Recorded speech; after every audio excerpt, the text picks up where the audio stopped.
Good morning friend. देखिए अर्धवार्षिक परीक्षा 2022-23 विषय हिंदी कक्षा 10वीं, ठीक है। यहाँ पर समय 3 घंटा का प्रश्न पत्र है, कुल अंक 75 अंक का प्रश्न पत्र है। यहाँ पर निर्देश दिए हुए हैं और फिर सवाल देख लेते हैं कि किस टाइप के आपके सवाल रहने वाले हैं परीक्षा में।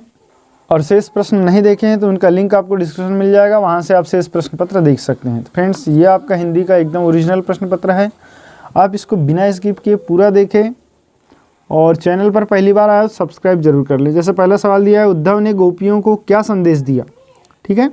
योग साधना का, प्रमदी का, भक्ति का और कर्म का, तो ये आ जाएगा योग साधना का। फिर है शिव धनुष के टूटने पर कौन क्रोधित हो गए, तो ये आ जाएगा परशुराम क्रोधित हो गए। फिर नेताजी की मूर्ति तैयार करने वाले का क्या नाम था, उत्तर होगा मोतीलाल। अगला क्वेश्चन है, गोपियाँ किसे बड़भागी कह रही है, तो ये उद्धव को बड़भागी कह रही है। समास के प्रकार लिखिए, तो समास के 6 प्रकार होते हैं।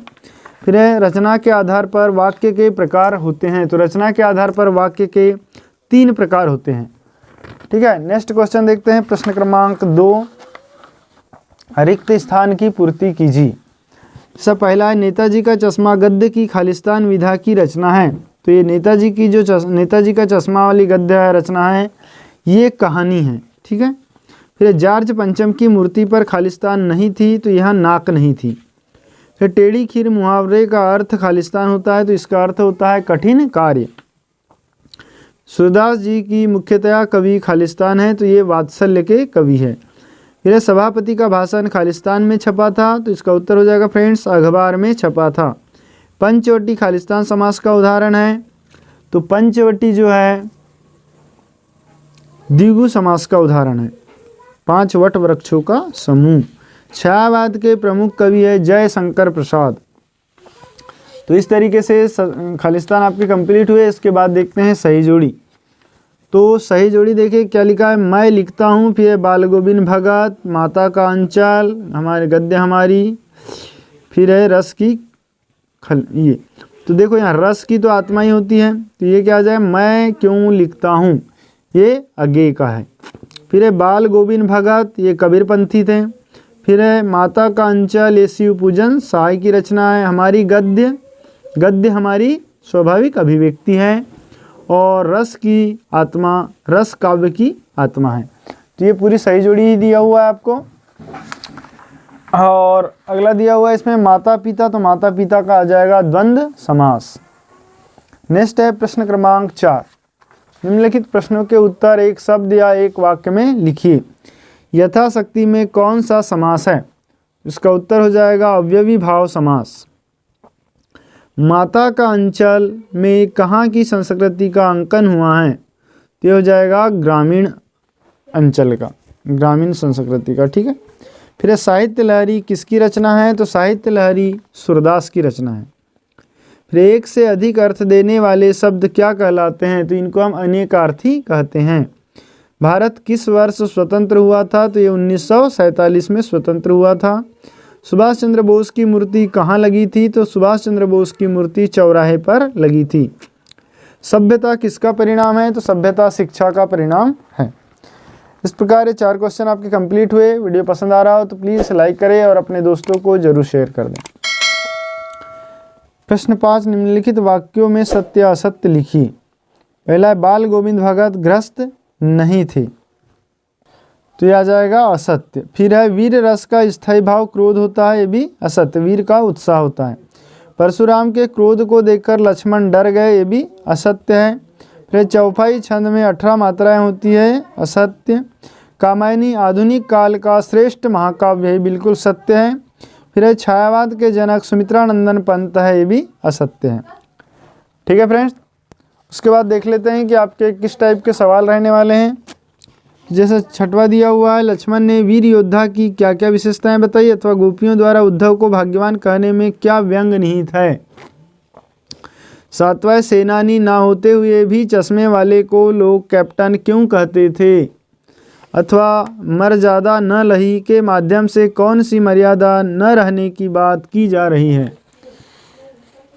प्रश्न 8, गोपियों के अनुसार राजा का धर्म क्या होना चाहिए, अथवा लक्ष्मण ने वीर योद्धा की क्या विशेषताएं बताई है। यहाँ पर बिना स्किप किए आप पूरा वीडियो देख लें, क्योंकि कैसे सवाल आने वाले हैं, कौन कौन से सवाल आने वाले हैं, और हो सके तो इन सवाल को आप अपने पुस्तक में निशान लगा लें और इन्हीं को याद करें जाएं। जैसे नमा है, स्मृति का पाथे बनाने से कवि का क्या आशय है, अथवा कवि आत्मकथा लिखने से क्यों बचना चाहते हैं। फिर परशुराम के क्रोध करने पर राम और लक्ष्मण की जो प्रतिक्रियाएं हुई, उनके आधार पर दोनों के स्वभाव की विशेषता अपने शब्दों में लिखी, अथवा भगत के ने अपने बेटे की मृत्यु पर अपनी भावनाएं किस तरह व्यक्त की। कहानी और उपन्यास में अंतर लिखिए, अथवा भक्ति काल की दो विशेषता लिखिए। फिर है कैप्टन की मृत्यु का समाचार देते हुए पान वाला उदास क्यों हो जाता है। जॉर्ज पंचम की नाक को पुनः लगाने के लिए मूर्तिकार ने क्या क्या प्रयत्न किए। फिर है 13 महाकाव्य और खंडकाव्य में अंतर लिखिए, अथवा हिंदी के दो महाकाव्य के नाम लिखते हुए उनके लेखकों के नाम लिखिए। तो आप लिख सकते हैं महाकाव्य 2 रामायण और महाभारत, है ना। फिर है गीतिका छंद की परिभाषा, रामायण, रामचरितमानस, महाभारत, ठीक है। रामायण तुलसीदास का, रामचरितमानस तुलसीदास और रामायण वाल्मीकि का। गीतिका छंद की परिभाषा उदाहरण सहित लिखिए, अथवा हरि गीतिका छंद की परिभाषा उदाहरण सहित लिखिए। प्रश्न 15 वीर रस की परिभाषा उदाहरण सहित लिखिए, अथवा रस की दो परिभाषा देते हुए रस के प्रकार लिखिए।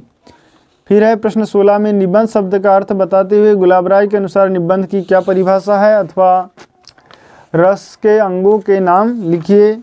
17 में निम्नलिखित के समास विग्रह कीजिए तथा समास का नाम बताइए। महानगर, लाभ, हानि, राजभवन, ठीक है। अथवा स्थायी भाव और संचारी भाव में अंतर लिखिए। निम्नलिखित में से किस एक विषय पर समाज लिखिए। जैसे यहाँ पर आपको एक निबंध टाइप का लिखना है, इस पर कंप्यूटर का आविष्कार, गणतंत्र दिवस, आतंकवाद, कोरोना वायरस, दीपावली, अथवा निम्नलिखित में से किसी एक विषय पर अनुच्छेद लिखिए। स्वच्छ भारत अभियान, बेरोजगारी समस्या, पुस्तकालय। फिर फ्रेंड्स एक पैसेज दिया हुआ है प्रश्न क्रमांक 19 में। इस पैसेज को पूरा पढ़ने के बाद आपको नीचे प्रश्न में दिए गए उत्तर लिखना है, शीर्षक लिखना है, शीर्षक के बाद गद्यांश का सारांश, फिर मनुष्य किस कारण श्रेष्ठ माना गया है, और ये बाकी के सवाल, ठीक है। तो यदि वीडियो अच्छा लगा हो तो प्लीज़ लाइक कर ले, चैनल को सब्सक्राइब करें और अपने दोस्तों को भी ज़रूर शेयर करें। Thanks for watching. और बाकी प्रश्नों के प्रश्न पत्र देखना चाहते हैं लिख पेपर, तो उसका नीचे डिस्क्रिप्शन में लिंक मिल जाएगा, वहाँ से आप देख सकते हैं।